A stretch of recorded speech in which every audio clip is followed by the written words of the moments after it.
প্ৰতিটো ক্ষতিগ্ৰস্ত পৰিয়ালক 10 লাখ টকাকে আপুনি দিব লাগিব। যদি নিদিয়ে অসম বিধানসভাৰ টেবুলৰ ওপৰত যেনেকে উঠিছিলো মই আপোনাৰ কাৰ্যালয়ৰ টেবুলৰ ওপৰতো উঠিম। সংবাদমেলত শিৱসাগৰৰ বান পৰিস্থিতিক লৈ অখিল গগৈৰ ৰুদ্ৰ মূৰ্তি সিংহ গৰ্জন, মুখ্যমন্ত্ৰীৰ ঘৰ ঘেৰাও কৰাৰ সকিয়নি। মই শিৱসাগৰৰ ৰাইজক লগত লৈ গৈ মুখ্যমন্ত্ৰীৰ ঘৰ ঘেৰাও কৰিম, কথা খাটাং। দিল্লীত গৈ প্ৰধানমন্ত্ৰীৰ সাক্ষাৎ নোপোৱা হিমন্ত বিশ্ব শৰ্মাক ঘোঁৰাৰ ঘাঁহ কটা মুখ্যমন্ত্ৰী আখ্যা অখিল গগৈৰ। 12 কোটি টকাৰ কাপোৰ দিবলৈ বিচৰা বিজেপিক চোকা সমালোচনা। প্ৰতিটো পৰিয়ালৰ বাবে 10 লাখ টকাকৈ ক্ষতিপূৰণ বিচাৰি শেষ সকিয়নি অখিল গগৈৰ। ঘোঁৰাৰ ঘাঁহ কটা মুখ্যমন্ত্ৰী বুলি মই আপোনাক ক'লো। ইমান ডাঙৰ ডাঙৰ কথা কৈ থাকে, দিল্লীত গৈ প্ৰধানমন্ত্ৰীৰ সাক্ষাৎ পোৱা নাই। আটাইতকৈ ডাঙৰ দুৰ্যোগ। ক্ষতিপূৰণৰ নামত যদি 15,000 টকা দি শিৱসাগৰৰ মানুহক মুখ্যমন্ত্ৰীয়ে জুখিব খুজিছে তেন্তে এইটো হ'বলৈ দিয়া নহ'ব বুলি সিংহ গৰ্জন বিধায়ক অখিল গগৈৰ। আপুনি 10 লাখ টকা এটা পৰিয়ালক দিব লাগিব, দিব লাগিব, দিব লাগিব, দিব লাগিব। 10 লাখ টকাকে আপুনি দিব লাগিব। যদি নিদিয়ে তেতিয়াহ'লে আকৌ ৰূপ দেখিবলৈ পাব। আমাৰ অখিল গগৈৰ ৰূপ আগৰ পুৰণি ৰূপ আপুনি দেখিবলৈ পাব। প্ৰতিটো ক্ষতিগ্ৰস্ত পৰিয়ালে চৰকাৰৰ পৰা 10 লাখ টকাকৈ নাপালে ৰূপ দেখুৱাব অখিল গগৈয়ে। আপুনি একো কৰিব পৰা নাই কাৰণে আপুনি 12 কোটি টকা দি কাপোৰ দিব খুজিছে। দৰকাৰ হ'লে আমাক কাপোৰ নালাগে, বিজেপিৰ কাপোৰ আমাক দৰকাৰ হ'লে বুলি কৈছো, নিদিবলৈ কোৱা নাই। দৰকাৰ হ'লে বিজেপিৰ 12 কোটি টকাৰ কাপোৰ নালাগে, কিন্তু এটা পৰিয়ালক আমাক 10 লাখ টকা লাগিব মুখ্যমন্ত্ৰী। মই আকৌ আগৰ পগলা ৰূপটো ধাৰণ কৰিম, নহ'লে মুখ্যমন্ত্ৰী আপোনাৰ টেবুলত উঠি এবাৰ মই তাণ্ডৱ নৃত্য, শিৱৰ নৃত্য দিম। এবাৰ তাণ্ডৱ নৃত্য দিম, মই খালাংকে কৈ দিছো মুখ্যমন্ত্ৰী ডাঙৰীয়া। কেন্দ্ৰৰ পৰা ধন বিচাৰি নোপোৱাত উপায় নাপায় ৰাইজৰ টকাৰে ক্ষতিপূৰণ দিব ওলোৱা চৰকাৰক কটু সমালোচনা। 15,000 টকাত যদি আমাৰ শিৱসাগৰৰ মানুহক আপুনি জুখিব খুজিছে তেতিয়াহ'লে এইটো হ'বলৈ নিদিওঁ মুখ্যমন্ত্ৰী। 25 বছৰ পিছুৱাই যোৱা প্ৰলয়ৰ পাছত 4,000 কোটি টকা উলিয়াব নোৱাৰিলে আপুনি কিহৰ মুখ্যমন্ত্ৰী? প্ৰশ্ন অখিল গগৈৰ। এক পইচা আনিব পৰা নাই, এক পইচা ঘোষণা কৰা নাই।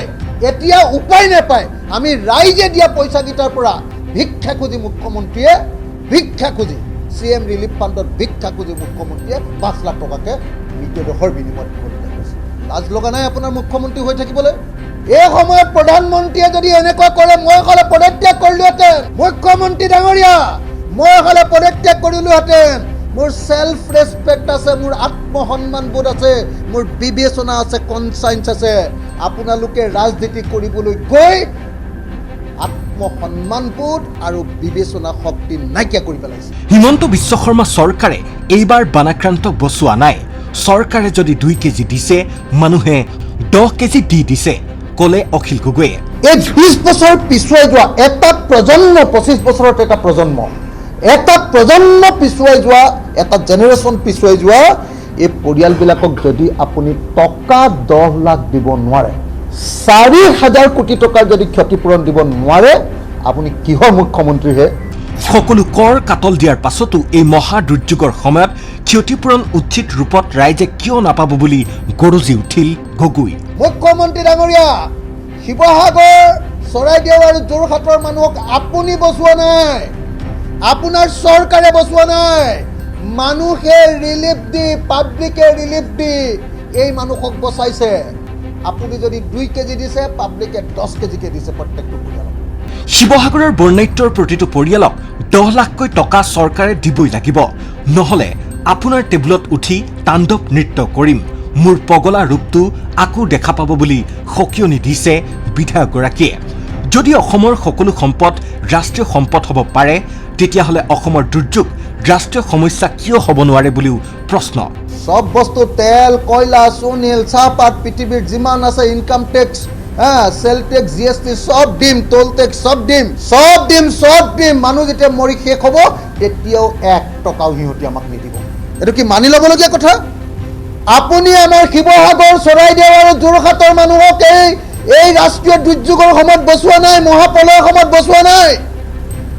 বচাইছে অসমৰ ৰাইজে, অসমৰ ৰাইজ এতিয়া এনেকুৱা জাগৰণ হৈছে যে ই এটা আন্দোলনৰ ৰূপ পাইছে। ইয়াত ট্ৰেফিক জাম হৈ গৈছে চৰাইদেউ আৰু শিৱসাগৰ আৰু যোৰহাট জিলাত।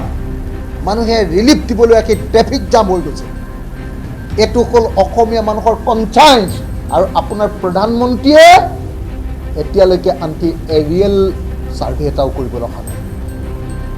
আপোনাক খুব ভাল পোৱা আৰু আপোনাৰ আপোন বৰ্গৰ অমিত শ্বাহে এতিয়ালৈকে হেলিকপ্টাৰত আহিও চাবলৈ অহা নাই।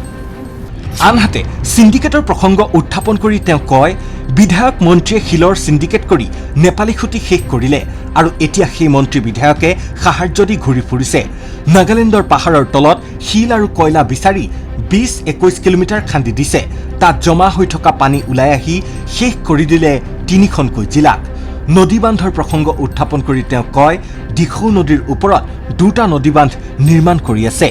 এই সকলো কথা গোপনে ৰাখিছিল নাগালেণ্ড আৰু অসম চৰকাৰে। 15,000 টকাৰ এককালীন সাহায্য দিয়াটো মানুহৰ প্ৰতি অপমান হৈছে। প্ৰত্যেকটো পৰিয়ালক 10 লাখ টকাকৈ এককালীন ক্ষতিপূৰণ দিবৰ কাৰণে মুখ্যমন্ত্ৰীক অনুৰোধ জনাইছোঁ। মই আপোনাক কৈছোঁ যে 10 লাখ টকাটো তেনেই কম টকা।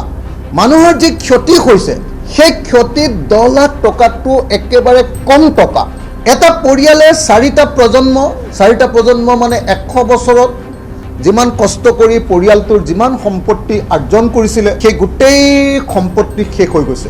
অসমৰ কাৰণে যিখিনি উলিয়াই আনিব লাগে সেইখিনি উলিয়াই আনিব নোৱাৰিলে কাৰণে তেখেতে উপায়বিহীন হৈ অৰুণোদয় 2,500 টকালৈ বৃদ্ধি কৰিছে। 2004 চনত গোৱালপাৰাৰ বলবলাত হৈছিলে তাতকৈ বেছি ডাঙৰ জলপ্ৰলয় তাত এখন জিলাত হৈছিলে, ইয়াত আমাৰ 3খন জিলাত হৈছে। বানপীড়িত মানুহে যেতিয়া মৃত্যুবৰণ কৰে তেতিয়া আমাৰ NDRF বা SDRFৰ 4 লাখ টকাৰ উপৰিও প্ৰধানমন্ত্ৰীয়ে লগে লগে আৰু 10 লাখ টকা এক্সট্ৰাকে দিছোঁ বুলি কয়। আমাৰ মুখ্যমন্ত্ৰীয়ে আমাৰ ৰাইজে ডনেশ্যন দিয়া যিটো CM ৰিলিফ ফাণ্ড, ৰাইজে ডনেশ্যন দিয়া CM ৰিলিফ ফাণ্ডৰ পৰা 5 লাখকে দিম বুলি কালি ক'বলগীয়া হৈছে। কমেণ্টত জনাওক আপোনাৰ মতামত, ছাবস্ক্ৰাইব কৰি দিব আৰু ভিডিঅ'টোত এটা লাইক কৰি দিব।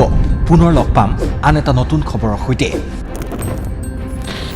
যদি আপুনি নতুনকৈ আমাৰ চেনেলটো চাবলৈ আৰম্ভ কৰিছে তেনেহ'লে এনেধৰণৰ খবৰৰ বাবে ছাবস্ক্ৰাইব কৰি দিব আৰু ভিডিঅ'টোত এটা লাইক কৰি দিব।